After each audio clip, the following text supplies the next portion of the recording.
Hello, good evening, everyone, and welcome to another fun and guess what? Provocative episode of the Ladies of Vantage Point. We are the ladies, and I'm I'm not Alexa, I'm Natalie. I'm here with Alexa and Serge. And as always, we are three vantage points. There's so many of you out there. This is always more fun when you're engaged and you tell us how you feel. But before we get started, I have got to shout out all the ladies who joined us at the Juice Joint last week. It was our very first live event. And ladies, for all of you who've attended, thank you, thank you, thank you. We not only sold out, but we had a really, really good, meaningful conversation talking about making good. Wasn't that great? It was Not to awesome. mention, yeah, it was great. Not to mention chatting with the awesome owners of the Juice Joint. We want to shout them out. They were such great hosts and really shared about their businesses. But from that event and talking to our guests, they shared with us some things they wanted to talk about. And you know what? With popular demand, it was requested several times over that they wanted to talk about, you ready for this? Friendships. Friendships. They can get a little wonky sometime, right? So recently I read this. It says our network of people has grown like never before, right? Given with social media and just the way we're interfacing now, even virtually. So our network of people or friendships or friends has grown like never before, yet the number of people that we can confide in has significantly dwindled. Some are also declaring that the number one public health issue in our time is loneliness or lack of friendship. A health issue. What do you think, Alexa? Wow. First of all, you hit it right off the top. Our friendships are so important to us, and to experience a decline in them just means so much. I want to give a shout out because we've got people signing on with us already. We've got Bessie, we've got Debbie, we've got Anissa. Just saying hello to you guys and thanking everybody who joined us last week. Like we always say, we want to hear your vantage point. So let us know, what are you going through with your friendships? What are you thinking about friendships? And even as you said, Natalie, you know, there's a decline in friendship. Sometimes it's even harder when you're older to make friends. It seems like there's a virtual side where it's really easy. I mean, you can run up, 200, 2,000, 20,000 friends on Facebook really quickly if you just accept everybody. But are they real friendships? So I want to know from everybody out there, and I want to know from you, Natalie, and from Serge, when you're making friends, do you consider your virtual friends a real community that's supporting you? Or are you really leaning more towards your physical in live person friends for that? That's a resounding no. Go ahead. No, I agree with Nat. Absolutely not. I think for me, when I think of friendship, I think of those that I interact with on a consistent basis. And it's so funny when we're talking about friendships.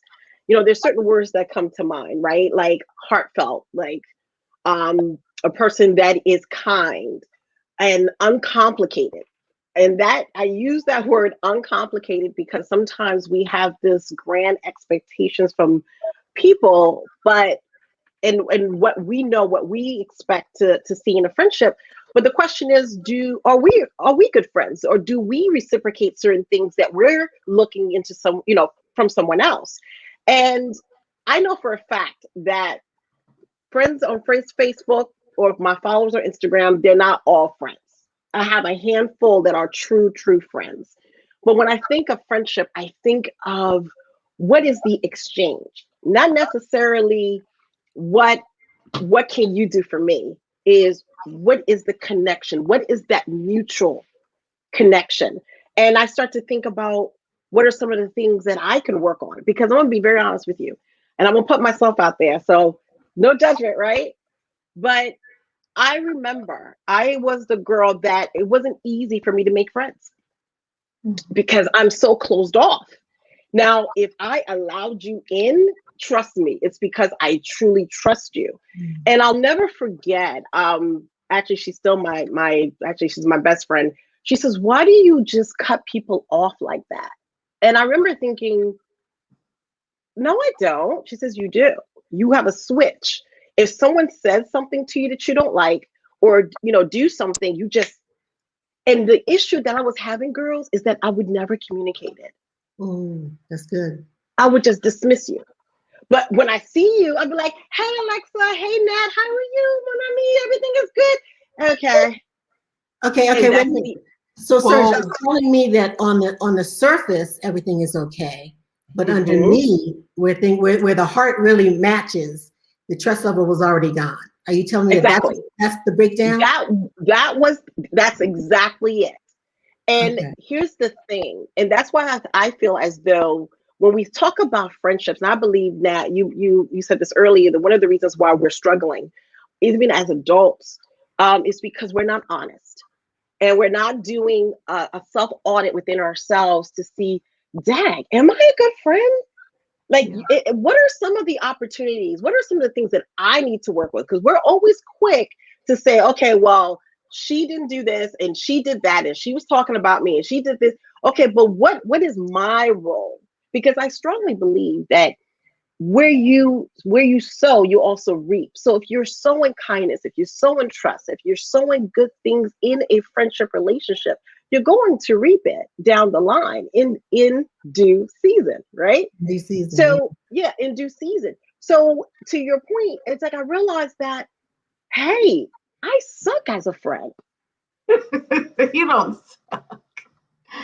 Well, Yo, I suck with the big capital S because I didn't realize that I was cutting people off and not communicating how I truly felt because I wasn't brave at the time to be vulnerable. There's that word.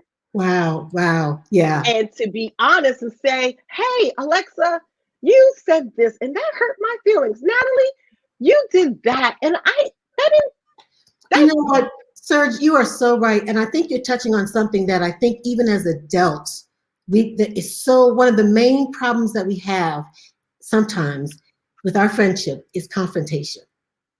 And it's so ironic because we really, really like each other, but when something goes wrong, I think I'm not alone. And from hearing you and that I want you to jump into, I think I'm not alone in that we have a hard time communicating when something's wrong.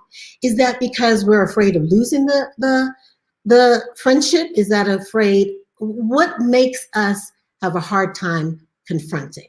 I think so. We're hitting some stuff here. We've got to get to the root of stuff. So let me just be the first to say I'm not the best at this, and I want to get better. Like I don't want to say I suck. I try to be a good friend, but I recognize there are some areas for me to improve. When we don't confront something, when we don't acknowledge it, we can't give people an opportunity to adjust or self-correct. That's the first thing. That's But good. again, I think how we move in any relationship, when we're talking about friendships, there's got to be a root to it. So for me, I'm telling you, I literally just had this aha moment when I was in high school. I remember walking down the hall behind someone I thought was one of my best friends, and she was saying these awful things about me. Let's say third period, and by eighth period, I heard it. I heard it with my ears. So then when we saw each other later on in the day, it was like, "Hey, Natalie," and I was like, "Really?" Like I just heard this, and I confronted it. But you know what it did do? It stayed with me till what this was well over 20 years ago. Let's say that. Yeah. And I am not as vulnerable as I should be with people that I should be able to trust and love, who have, been vulnerable with me. And so vulnerability has been probably my weakest thing, like the area that I need to maybe work on a little bit. But there's a root that goes back 20 something years ago. We've got all types of therapy. I shared this earlier. We've got marriage therapy, family counseling. I even mentioned executive coaching, and I'm sure there's a bunch others out there. But what do we do when our hearts are broken from friendship? We say, okay, the friendship ended, get over it. You have other friends, but the fact is, there's some pain that lingers. And that if you don't deal with it, if you don't confront it, it's going to translate or show up in your other relationships. Absolutely. Absolutely. We have a lot of people joining us, and it's so good to hear you. It's so good to see your comments. Tanika, you were saying, yes, communication is the key. Yes, afraid, but then that answers the question, is the friendship genuine? And Tanika, you have a great point. To me, this is just my vantage point. A genuine friendship is one that I can be the most vulnerable in. And there's all different levels of friendship. You know, there's my sis, there's my crew, there's, you know, and it expands outward from that. So like if I'm having a dinner party, I'm doing the schedule around my sis, around my sisters. Yeah. As you go out, it's kind of like, okay, my friends, my really close friends, they don't even have to ask. They're like, okay, I'm bringing this. So they didn't even wait for an invitation. One's on the outer fringe, you know, you got your short list, you got your long list. And each one of those levels, Tanika, to your point, there's a different level of friendship. Are they really your friends? And I think sometimes we get a little bit confused when we act as if our colleagues are our close friends, or we're confiding in people who are further out and they're really not our close friends. Because that is so true. Don't you think that has to do with trust? Going back to what you said, Serge? Absolutely. You know, to your point, to me, there's good friends and there's true friends. The good friends are the one you love, you respect them. You may not talk to them all the time. You may speak to them here and there, but you genuinely like them, right? But you don't have a bond like that. You know, those are the ones sometimes you're like, yeah, I'll invite you to the dinner, you know, party or to the party or what have you. But then there's that true friend that's your confidant. That's the vault. That's the one that you're vulnerable with. That's the one that you could tell her about herself and she still loves you anyway. And I think that's another thing. When you are in a friendship, you should be comfortable being yourself. I should not have my representative representing me all the time. Yeah. You see what I'm saying? I should be like, hey, listen, I'm having an off day, y'all. So excuse the mood swings, you know, and you not get offended. Yeah. And that's where I believe sometimes we get so blurred because we don't know who's a true friend and who's just a good friend or just an associate. Yeah. You know, Alexa, you mentioned, and it goes back to the distinction that you mentioned, Serge. Alexa, you talked about, you know, colleagues who may have been friends and then it gets kind of blurred.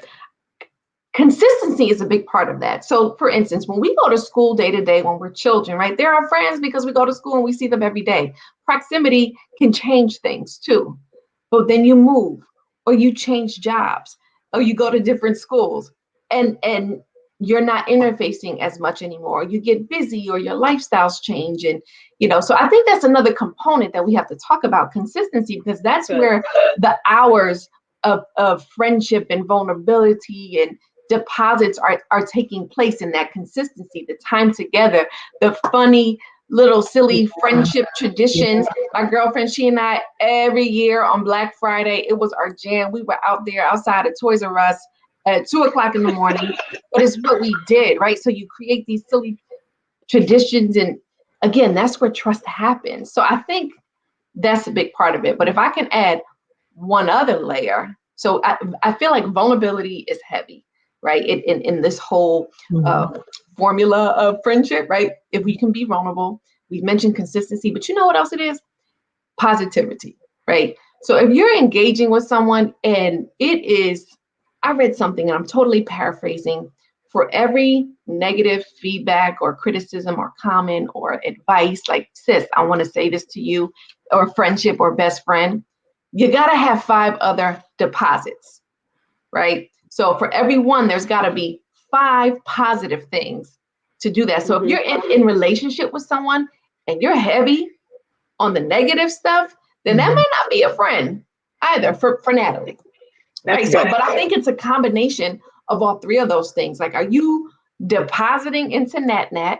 Are you consistent? And are we being able to be vulnerable? But I will say this, that whole vulnerability thing, I kid you not, this was a big moment for me maybe 2 weeks ago where I need to do better. Yeah.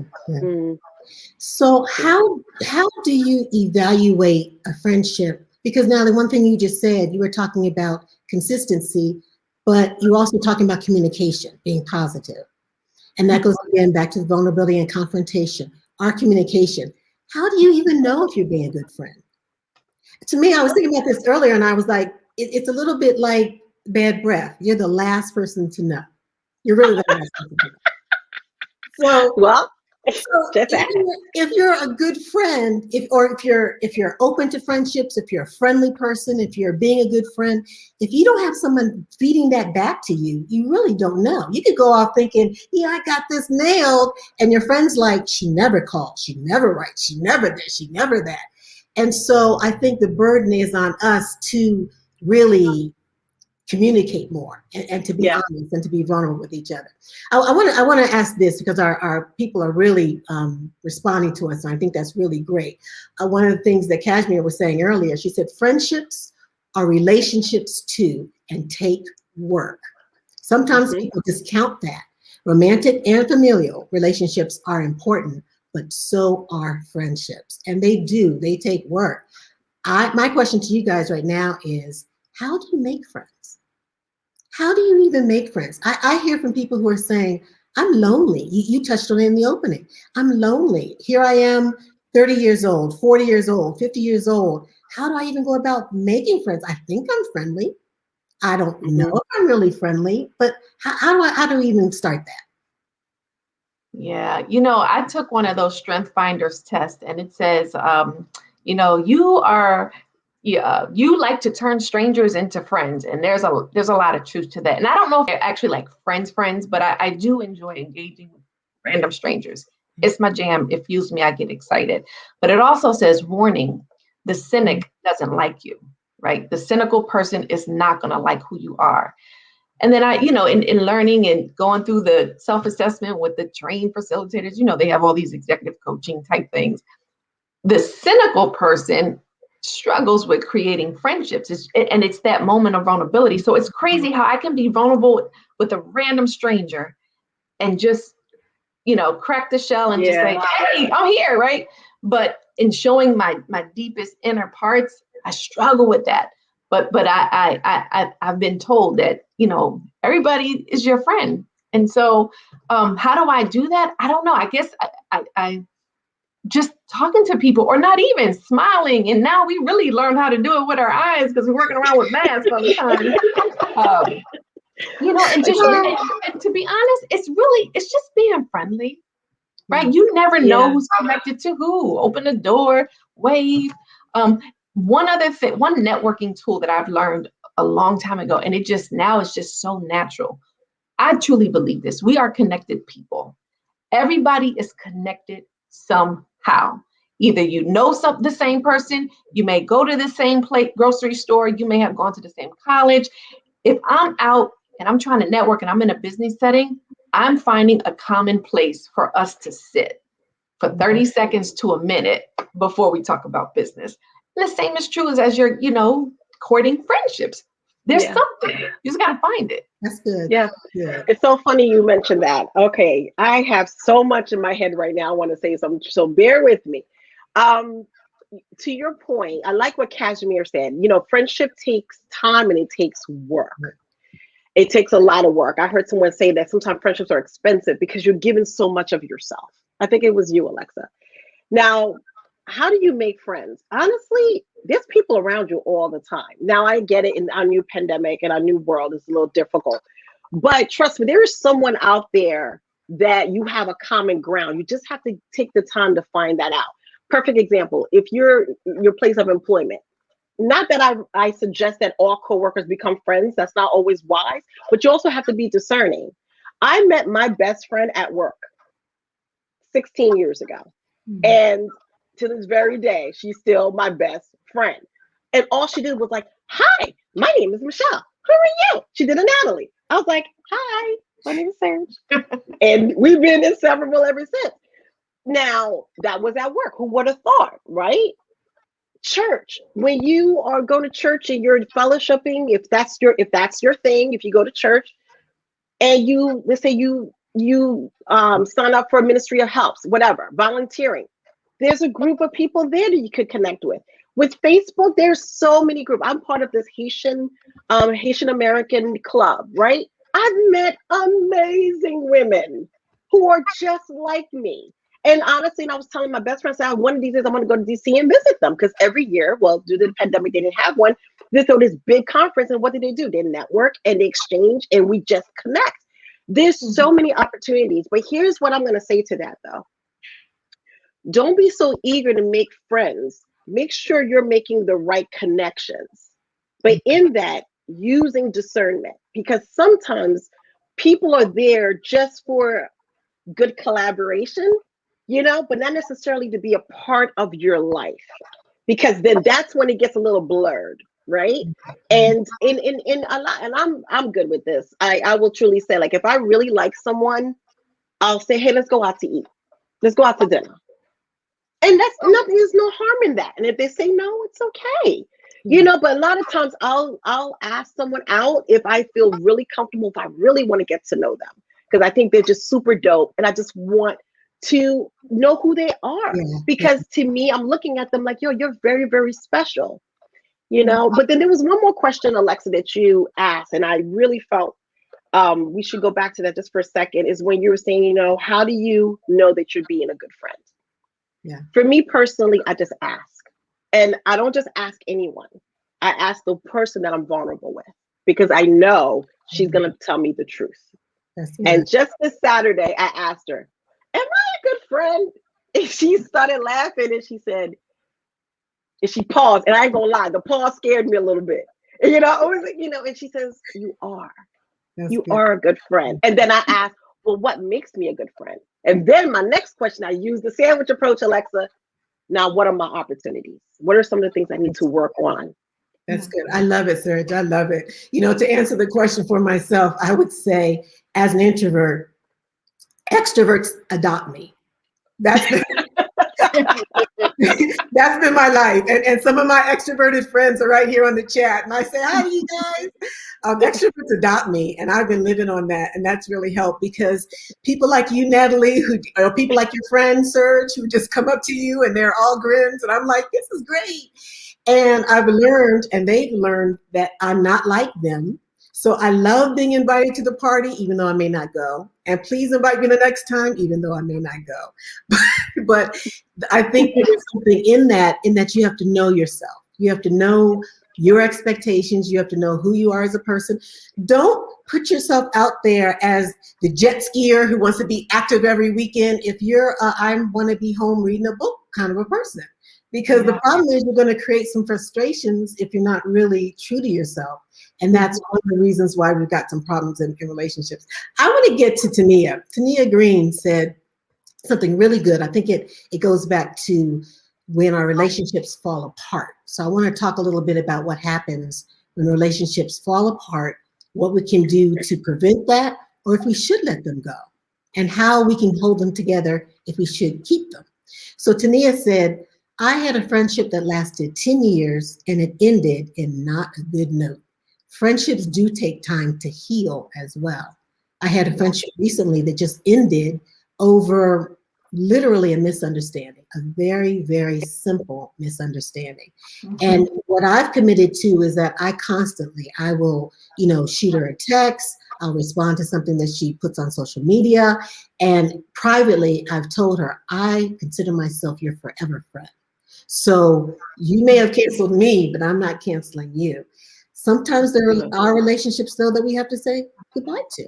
So how do you work that out? Natalie, what are your thoughts? Yeah. Oh my goodness. You are like talking to my whole heart, because I'm coming out of a conversation where I lost over 6 years of time, right? Because of what you said, a misunderstanding, because things were blurred. Here's what I would say to Tanya, and it just in general, I think it's so important to do a 360.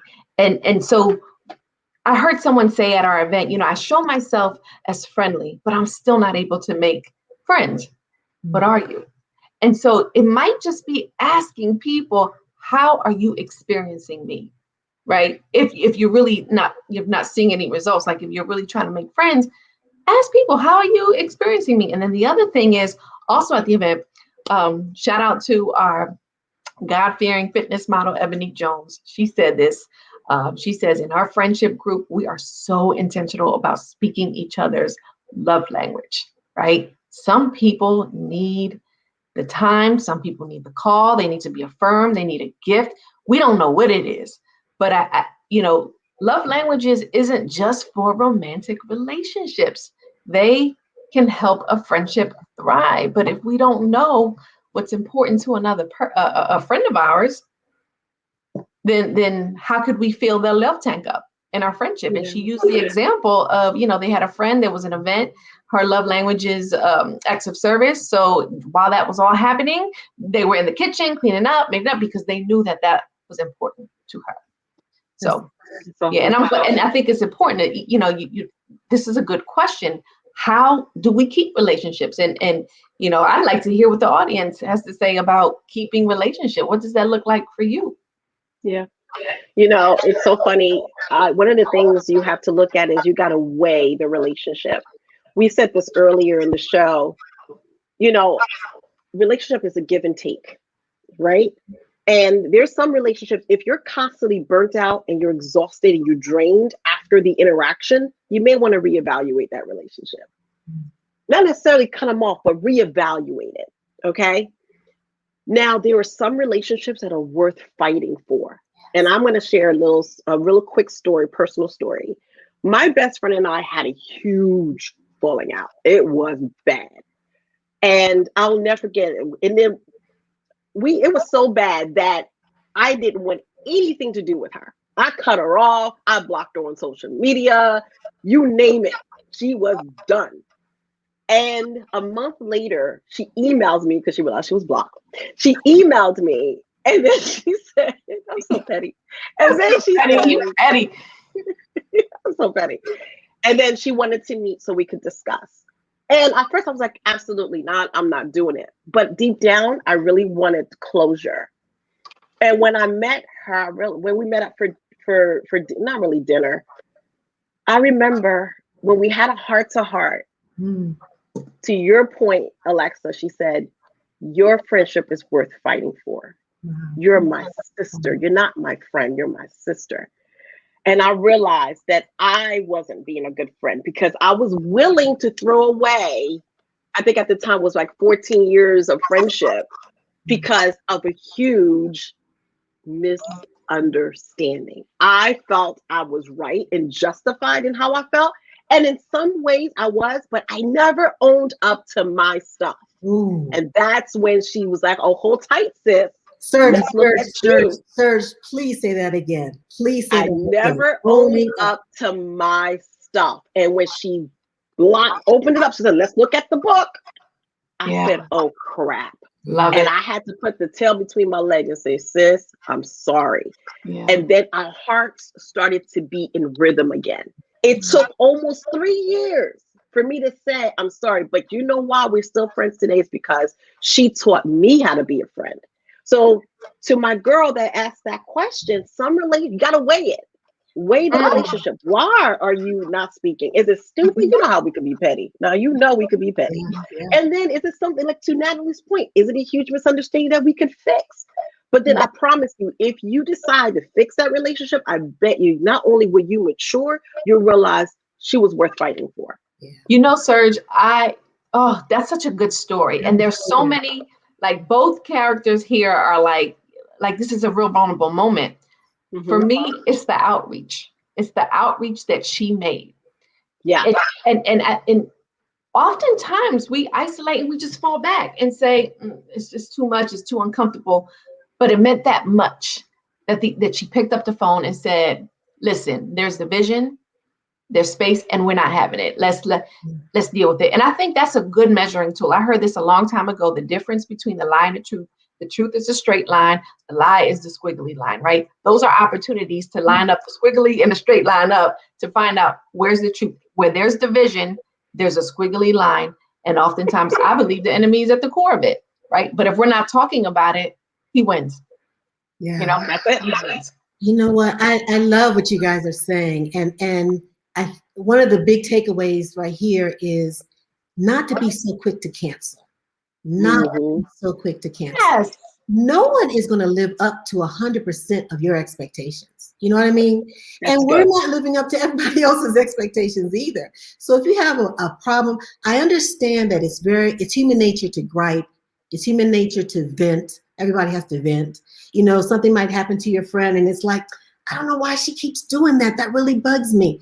Go have your moment, but don't make it a forever moment. You know what I mean? I love owning your own stuff, asking yourself, what did I do in this part of the relationship? And making amends, just getting to a good, quiet, one-on-one place where you can really have it out. I remember a relationship I had. It was a work friend relationship. And we just seemed to be butting heads over and over and over again. We didn't know why.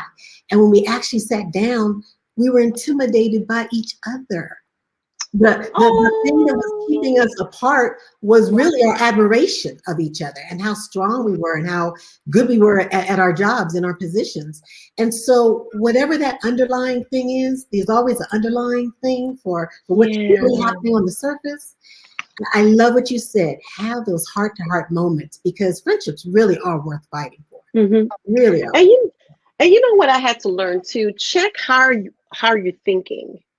Because sometimes it could be, to your point, a huge misunderstanding. But then I realized something, like perfect example, when I asked my best friend, am I a good friend? And she says, one of the feedback that she gave me was that I ghost. I disappear. And I'm that person. I don't need you calling me and texting me every day. We could spend weeks, we don't talk to each other, but when we talk to each other, I'm like, hey girl, how you doing? Where for her, she's more of a caller and texter every day. And I'm fine with that. But sometimes, again, it's that, reciprocate, right? And I realized, to your point, Nat, understanding each other's love language, I was just like, I don't need that. But if that's what your friends require, and I'm not saying you gotta, not be your authentic self, but just be mindful. If that relationship means something to you, if that friendship relationship truly means something to you, be mindful of that. Because again, it's a give and a take. It's a give and a take. Because the truth is, I used to be that person, to be honest with you girls, that I didn't really need friends like that. So I thought, until I started to get older, and I realized I do need my sisters. There's something to be said when you have good women around you. It energizes you. It's like I feel empowered when I'm united with powerful, good-hearted women. But I didn't grow up with that. I grew up with the cattiness, the jealousy. Oh, she thinks she's cute. Oh, she's this, she's that. And I, because of the way I was raised and the way in my experience, Nat, to your point, I took that negative experience in my childhood to my adulthood. And then I met some fabulous women and I didn't know how to relate to them. Yeah, you said you feel empowered. And Serge, I love it when you get into it. Like, I know when you're saying it from your gut. Like, I felt that from your gut. Like, it was there. So there's that emotional feeling, but there's a biological piece to this. Let's check this out. So I read this, that we live longer and healthier lives when we have good friendships. It goes on to say, and this was a medical journal that I found, when we have health challenges, more than a good spouse, having a good friend helps us heal much faster. It's true. Friendships matter. So for the woman who's saying, I don't mess with women, and I think about some of the young ladies that came to the event, they all shared it in different scenarios, that I don't mess with women. They use the words, I don't bang with women because they're catty. And now they all have this beautiful relationship where they're thriving and they're different and they're speaking each other's love languages.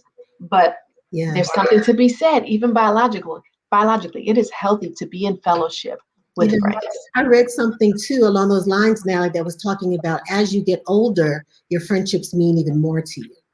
Even as you get older, you realize, I don't know why, but I was reading it today, and it was basically saying that your friendships mean more, you rely on them more, and it's a health component, to your point. And just like Kathy Volk was joining us, Kathy Volk Allen, she said, you have to be willing to risk rejection when reaching out. And it's true. We have to risk the rejection of reaching out, risk the rejection of saying we're wrong, risk the rejection of being vulnerable, risk the rejection of making new friends, because it's worth it. Because it's worth it. And there's a cost if we don't. Yeah. It costs too much. This is a two-parter. This is definitely a two-parter. We have a lot. I agree. So if you want another show on friendship, let us know. Drop some hearts in the comment section. Let us know. You know what? We're just getting started. We really are. We're just scratching the surface. Friendships are it's dynamic and dimensional, multi-dimensional. Yes. And it's a beautiful, beautiful thing. Well, you know what? This brings us to a close. I kind of wish we had a little bit more time, but to, again, like Nat said, if you were like a two-parter, if this is something that you felt as though you could really need to talk more, okay, yes, Bessie, I see you.